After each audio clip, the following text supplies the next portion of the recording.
In the current economic landscape, we see a two-speed world. And on the one hand, we have what we call the PAFTOTI countries, which are the slow growth countries. This is old Europe, North America, Japan. And then we have the SINFU countries. These are the skies not falling on our head countries who face some very bright prospects. And this includes the usual suspects in dynamic markets like Brazil, Russia, India, but also a raft of other fast-changing dynamic countries. The Philippines, Vietnam, Nigeria, South Africa belongs in that raft. And where we see specific opportunity in this two-speed world is where you are able to find what we call SINFU growth opportunities, but at PAFTOTI prices. In other words, you're getting exposure to the fast growth drivers, but you are paying prices that are shaped by poor sentiment, depressed sentiment. And in a global setting, there's two stocks that we hold in our portfolios that really stand out in terms of this argument. The first is the large South African business, Anglo American. And Anglo American strikes us as really intriguing because on top of it having a superb commodity basket, that commodity basket is filled with commodities whose prices and volumes are driven by SINFU countries. And the commodities that we have in mind in particular here are copper and iron ore. In fact, bulk commodities and base metals make up 70% of Anglo American's total revenue. And when you look at who the buyers of those base metals and bulk commodities are, it's not the advanced world, it's the fast-growing dynamic world that is demanding those commodities. So that informs us that the drivers of Anglo American's revenue, in fact, are in very good shape. And despite that, you've got Anglo American trading at depressed multiples. On a price to net asset value basis, for instance, Anglo American is at its lowest multiple in 40 years.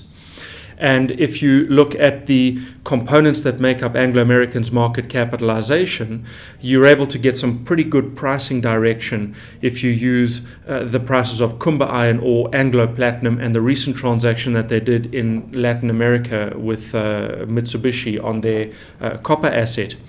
Those baskets explain almost all of Anglo American's market capitalization, just those three baskets, yet they only represent 60% of Anglo American's revenue.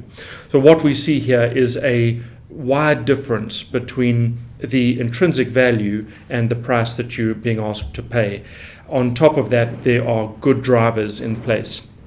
And then perhaps an even more global story is the BMW company. Now, BMW needs no introduction. It's a well-established international brand, extraordinary quality business, very, very strong balance sheet. And through the course of last year, BMW started to be priced on PAFTOTI multiples that investors became very despondent about the prospects for the German motor firm, in part because it's listed in Germany, thinking that if it's a German business, it must be in a dull landscape without great prospects. As a result, BMW fell to a price-earnings multiple of about 6 times in August last year.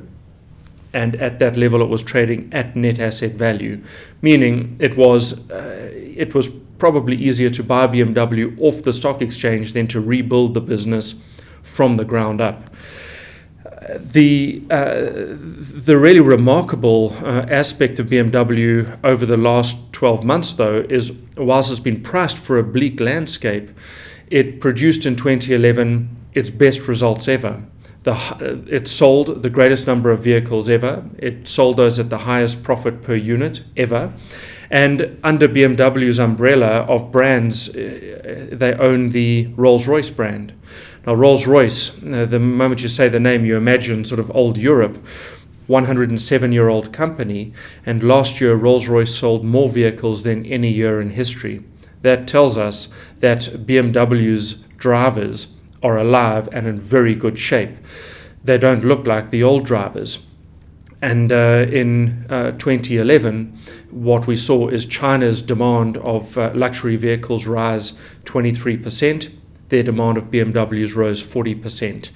China, in the last 2 years, overtook North America to become the second biggest country demander of BMWs. And in the next 24 months, it is likely to leapfrog Germany to become the biggest single country demander. So there are very healthy prospects for this global business, and it's still priced on compelling multiples, now at about 8 times earnings.